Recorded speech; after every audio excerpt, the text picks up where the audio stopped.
Okay, y'all, this is almost going to be like a mascara tutorial because it took all that just to get the other stuff on. And now I'm just down to the mascara.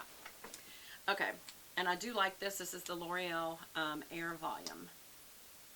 I've seen so many commercials. Tip it out first. Get the little tip-ins first. Just windshield wiper. Squint or you'll end up hitting your eyelid.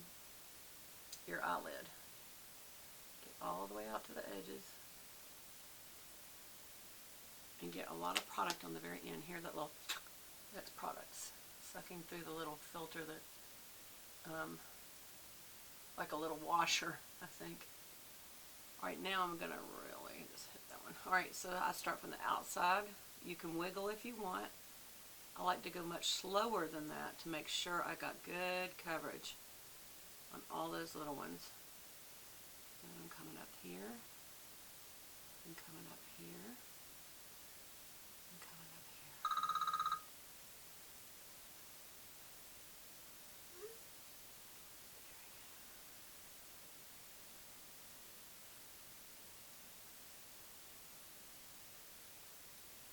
Definitely wiggle back and forth on the bottom. Get right at that little root. And we're going to come back as that dries a little and tip it out. It's the opposite of doing the upper one. It just tips out better at the end, whereas this tips out better at the beginning. Okay, whoop, hit some hairs. Always make sure you wipe them back off or people look at you sideways and go, look at all their mascara got in their hair. Be sure and point the inner lashes, get them good, and point them towards the nose. I see more fallout, y'all.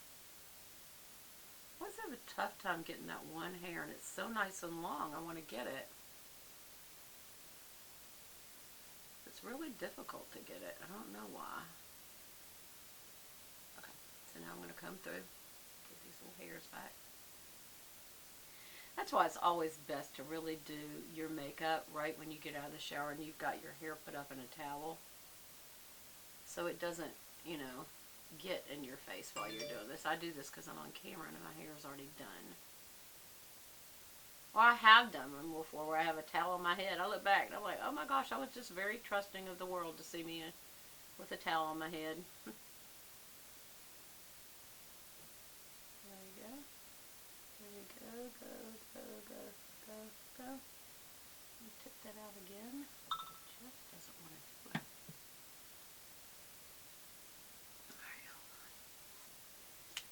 it. Alright, here's one thing I'll say about this. First pass, this is fine. It really is. It's a good mascara. I like it a lot. And I really do need to. This has not been a good makeup day in the sense of a lot of fallout everywhere. Everywhere. Almost everything I've done has had fallout. The palettes, it's not a good blend at all of this foundation. Not happy with this product, y'all. Can't promote the Charlotte Tilbury Light Foundation. Maybe it looks better on younger skin that has almost no pores at all, but I feel like this is not, it's not a good color match. But I feel like it's not good for my texture either. And I would say that to any older woman, to be honest. So I'm going to tip this out again on the top. Tip it out again. Make sure I get a lot of product on there. And then I'm going to come from the root and go up. Very slow, kind of pushing it back. Making sure I get that inner pointing towards the nose. And the reason I'm going slow is because I'm kind of bending it as I go. Because it will, do you see how that really stands them up? It really stands them up. Do it on the other side too. Again, I don't know why I can't get that one little hair. It just will not take product. It's the weirdest thing. Man, I'm really tipping it out too. Y'all can see I'm putting a ton. Okay, babe. Thank you. I'll be down in just a minute. Oh, my sweet husband. He's made me lunch. I bet it's one of those sandwiches. I hope it doesn't upset my stomach because Y'all, I ate ham and cheese the other day. It doesn't typically upset my stomach. Or does it? I don't know if it's the cheese or the ham.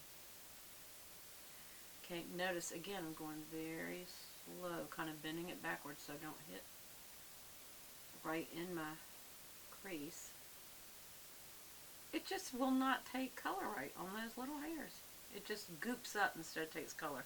It's the weirdest thing. Alright, now I'm going to tip out these lower lashes quickly because it's drying, and if you tip out too late, it will goop up really bad, which to me, as long as you straighten it, like I'm going straight up and down, do you see that?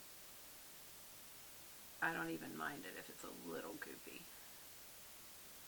As long as it's a line and not a big ball on the end, like a line straight down.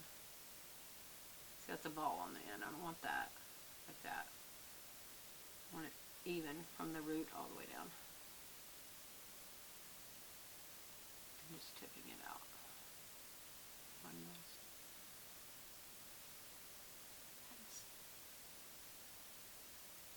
Same as over here. One last press. Again, going really slow to make those kind of dry as I'm adding the product. See, that's where it's got too much on the end. So it's one of the best things you can do is come up underneath it, and it'll take it right off, and it did. And then fan it back out. So do you see, it's a very mascara look, and I love mascara, y'all. I feel like mascara looks great, especially on the under lashes. And when people say it makes you look older, I'm like, can I tell you something? It makes you look older to not have lashes on the bottom. I don't agree with that new look.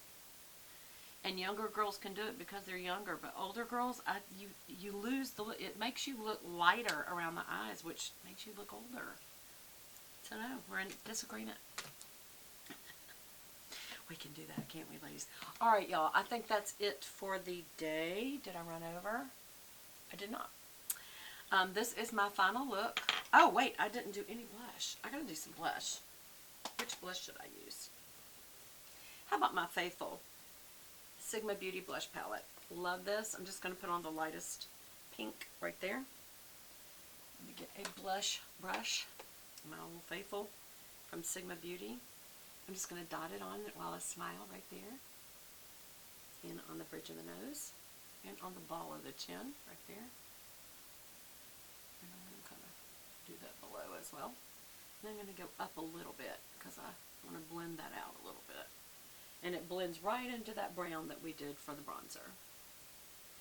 Makes it look like you got a little bit of a sun. A little bit of sun. You see the difference? This is with, this is without. You could have gone without, but I do like a little bit of pink on my cheeks. And for the splotchiness that I was having, remember, it kind of makes it look more deliberate than just that big dot that I was having. So I'm going to kind of do down here a little more. And it just gives more rosy look. Now, if you want to look more sun-kissed, I still see that through my skin. Terrible foundation. For me. I love Charlotte Tilbury products for the most part, but that just does not look good. Okay, now because I put so much on, again, I'm going to take my foundation brush that I just used, and I'm going to go in front of it and back to it. And what that does is it tones it down. See how it just kind of knocks a little of that color out, so it's not so pronounced. Here. All right, so that's the look for today, y'all. I hope you enjoyed it. Comment below your little tips and tricks when it comes to trying to make yourself look more presentable in certain areas of your face, like thinning out, or what you do. I think it's kind of common cosmetic practices, but you know, we all do it different, and that's what makes it so fun and so artistic. So this is my final look for the day. I'm fixing to have a mask on, so this is all you will see. What do you think? Okay, y'all. I gotta run. I love y'all so much, and I'll talk to you again soon. Bye-bye.